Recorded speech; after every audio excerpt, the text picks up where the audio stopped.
Hey fourth graders, it's Miss Case here. I'm here today to tell you a little bit about rounding numbers. First of all, why round numbers? Well, we start working with bigger and bigger numbers, and sometimes it's kind of hard to work with large numbers. And so we say, well, just give me an estimate.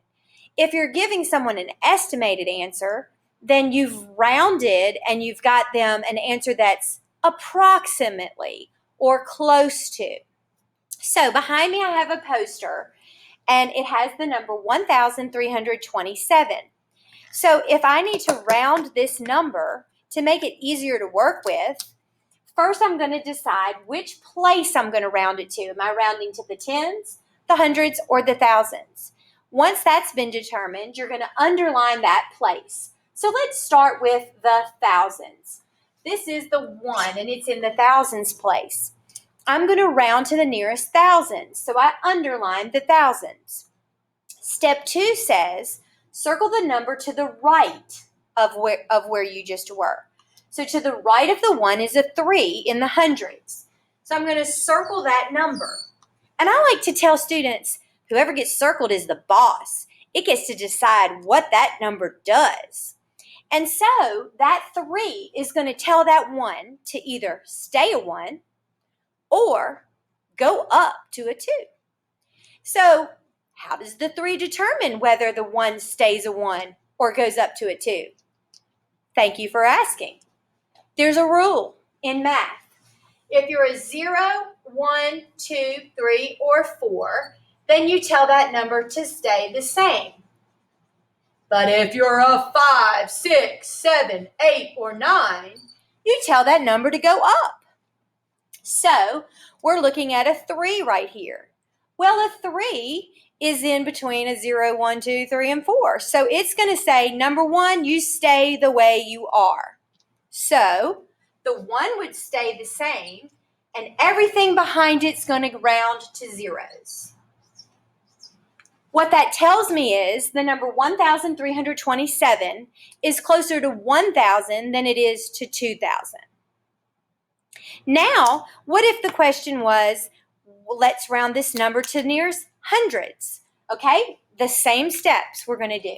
So let me erase this, and let's go back to step 1. We are rounding to the nearest hundreds. So we are going to underline the 3 because it's in the hundreds place. This is why you must know your place value places. So my second step says, go to the right of the 3 and circle that number. Remember, the 2 is the boss. And the 2 is going to tell the 3, stay the way you are or go up 1. Well, a 2 is again in between that 0 to 4. So the 2 is going to say to the 3, hey man, stay the way you are. So this is going to stay a 3, and the 1 in front of it stays a 1, and everything behind it becomes a 0. So what this says is 1,327 is closer to 1,300 than it is to 1,400. One more time. Let's go again. This time, we're going to round to the nearest tens. So what if it says round the number to the nearest tens? The 2 is in the tens. The 7 is the boss. 7 is in the 5, 6, 7, 8, 9. So the 7 is going to say 3, go up. 2, go up to a 3. So the 2 is going to become a 3. This one stays the same. This one stays the same. But the 7 becomes a 0. What that means is 1,327 is closer to 1,330 than it is to 1,320.